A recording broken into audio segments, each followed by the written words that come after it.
Good morning, everyone. Today in our gospel, we hear of one of the greatest saints to exist in our church. And that saint, of course, is Saint Joseph. Now, to say that Saint Joseph is one of the greatest saints in our church is a big deal. There are thousands of saints. And yet, the church says, that after Mary, the Mother of God, and after Saint John the Baptist, Saint Joseph is the greatest saint of them all. So think about that. All these thousands of saints in heaven, and Saint Joseph stands above all of them as one of the greatest saints in the church. And so the question is why? Why is Saint Joseph such a great saint? And there are two reasons, I believe, that makes Saint Joseph great. And the two reasons are actually connected to each other. So the first reason, what makes Saint Joseph so great, is that he was the foster father, the protector of Mary and Joseph in his own home. So we know that Jesus lived a life about 33 years old. When he went to the cross and died, he was about 33 years old. Most of those years, however, were spent living at home.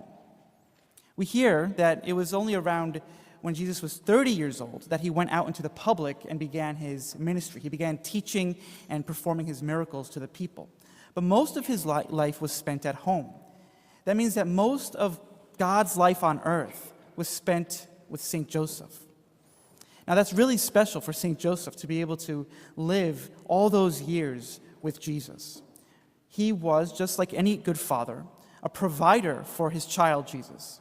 He taught Jesus how to read, how to write, how to walk, how to work with his hands.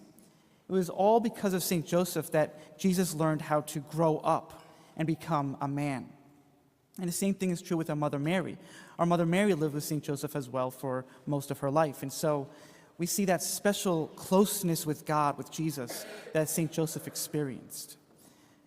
And so that leads to the second point of what makes St. Joseph so great. God chose him to live with Jesus and Mary because of his great faith. St. Joseph was a man of extraordinary faith.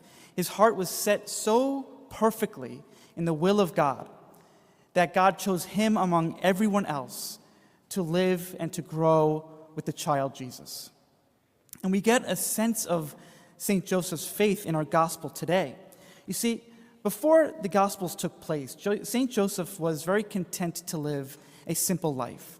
He was going to marry our Mother Mary and simply live a quiet, really, a simple life as a carpenter. But God had other plans for him. God wanted him, again, to be the foster father, the protector of Jesus. And so, as that great plan is unfolding, as Mary conceives in her womb the child Jesus, St. Joseph is a little bit confused about this great plan that's happening around him. And being the great humble man of faith that he was, he decided to step away. He said, I'm not worthy to be part of this plan. And it's only in a dream where an angel appeared to St. Joseph and said, do not be afraid to live with Mary, to take Mary as your wife, for this whole plan is ordained by God. What do we find? We find that St. Joseph wakes up and simply takes Mary into his home. It's really interesting that St. Joseph, while he's one of the greatest saints in the church, does not speak a single word in the Gospels. There's no record of St. Joseph speaking. And I think that because St. Joseph doesn't speak, that points to his great faith. St. Joseph could have easily have woken up after his dream and have spoken to God, saying, wait a minute, I don't understand this plan. I'm not worthy. You chose the wrong person. How can this really happen, right? How can God become man? He could have tried to reason his way out of God's plan for his life. But instead, in silence, he does the will of God, right? Again, when Joseph awoke, he did as the angel of the Lord had commanded him and took his wife into his home. No words, no speaking, no trying to rationalize, trying to think about God's plan. He simply was a man of action. And that's what makes St. Joseph so great. That's what makes his faith so immense, that he was simply a man of action. It reminds me of another character in the Bible, too, another one who we consider to be of great faith. St. Paul calls Abraham the father of faith. Again, a man who did the will of God perfectly. And the same thing was true with Abraham. When God asked Abraham to give up his son, to sacrifice the thing that was closest to him, Abraham, like St. Joseph, did not speak a single word. He simply obeyed in great faith. And so, I guess the question for today, I think, is, how do we emulate St. Joseph's faith? How do we emulate St. Joseph's faith? Emulate is that word that means imitate, right? How do we act out? How do we act like another person? How do we do that with St. Joseph? Well, I think the answer lies in obedience, right? Obedience to the will of God. And how do we know the will of God, right? When we listen to God, when we're trying to hear his voice and trying to hear what God wants for us, what are we listening for? Well, God doesn't speak to us like normal people speak to each other, right? When we're praying and we're trying to listen to God, we're not going to hear a voice in our ears. Rather, we're going to see other signs.